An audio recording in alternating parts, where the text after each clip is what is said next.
সংসার ধর্ম বড় ধর্ম। সংসারে থেকেই তো মানুষ দিনে দিনে বিষয় আসক্ত হয়ে পথভ্রষ্ট হয়ে যাচ্ছে মা। সন্ন্যাস ধর্মের চেয়ে সংসার ধর্ম কেমন করে বড় হলো? উত্তম প্রশ্ন করেছিস পেঁচু। ব্রহ্মচর্য, গার্হস্থ্য, বানপ্রস্থ ও সন্ন্যাস, এই 4টি আশ্রম অথবা জীবনযাপনের পর্যায়কে যথাযথ পালন করার মাধ্যমে মানুষ চতুর্বর্গ ফল লাভ করে।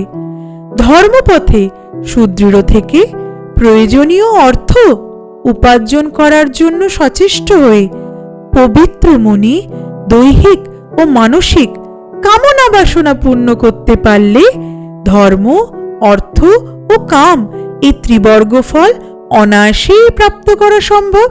আর এই ত্রিবর্গ ফল লাভ করার সর্বশ্রেষ্ঠ আশ্রম হল গার্হস্থ্য আশ্রম, অর্থাৎ গৃহস্থ জীবন। গৃহস্থ জীবন বা সংসার ধর্ম পালনের ফলে মানুষ তার উপভোগ্য পার্থিব সবকিছুকেই ধর্মপথে প্রাপ্ত করে নিজের ইহকাল ও পরকালের প্রকৃত সুখ শান্তি সুনিশ্চিত করার জন্য স্বতঃস্ফূর্তভাবেই আধ্যাত্মিক পথে অগ্রসর হয়ে আত্মিক উন্নতি সাধন করতে সচেষ্ট হয়ে ওঠে। মানব জীবনের মূল উদ্দেশ্য ভোগী হওয়া নয়, বরং ত্যাগী ও নিরাসক্ত হয়ে ওঠা।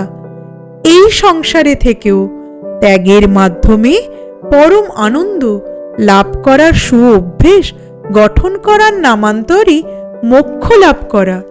ঈশ্বরকে সাক্ষী রেখে পবিত্র বিবাহ বন্ধনে আবদ্ধ হয়ে দুটি আত্মা প্রেমপূর্ণ মিলনে একটি শক্তিশালী সত্তায় পরিণত হয়ে ওঠে।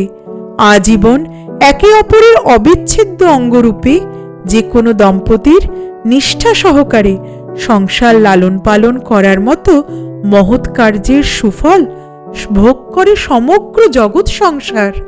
আর তাই যে কোনো সংসার ত্যাগী সন্ন্যাসীর চেয়ে সংসার ধর্ম পালনকারী গৃহী ভক্ত আমাদের বৈকুণ্ঠ ধামে সহজে প্রবেশাধিকার লাভ করে। সৃষ্টির ধারাকে অব্যাহত রাখার এবং পরমেশ্বর ও পরমা প্রকৃতির প্রতি প্রকৃত ভক্তি ও সেবাদান করার সবথেকে উৎকৃষ্ট উপায় হল সংসার ধর্ম পালন।